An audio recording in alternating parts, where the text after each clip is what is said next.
药力快失灵了。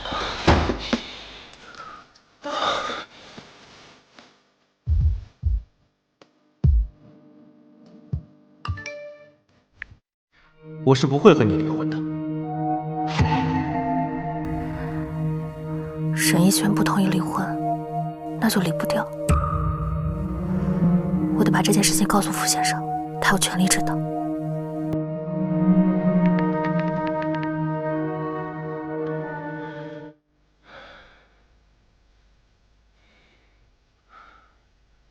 怎么了？是住的不合心意吗？哦，没有，是关于我跟沈一璇离婚的事。放心，交给我来吧。谢谢傅先生。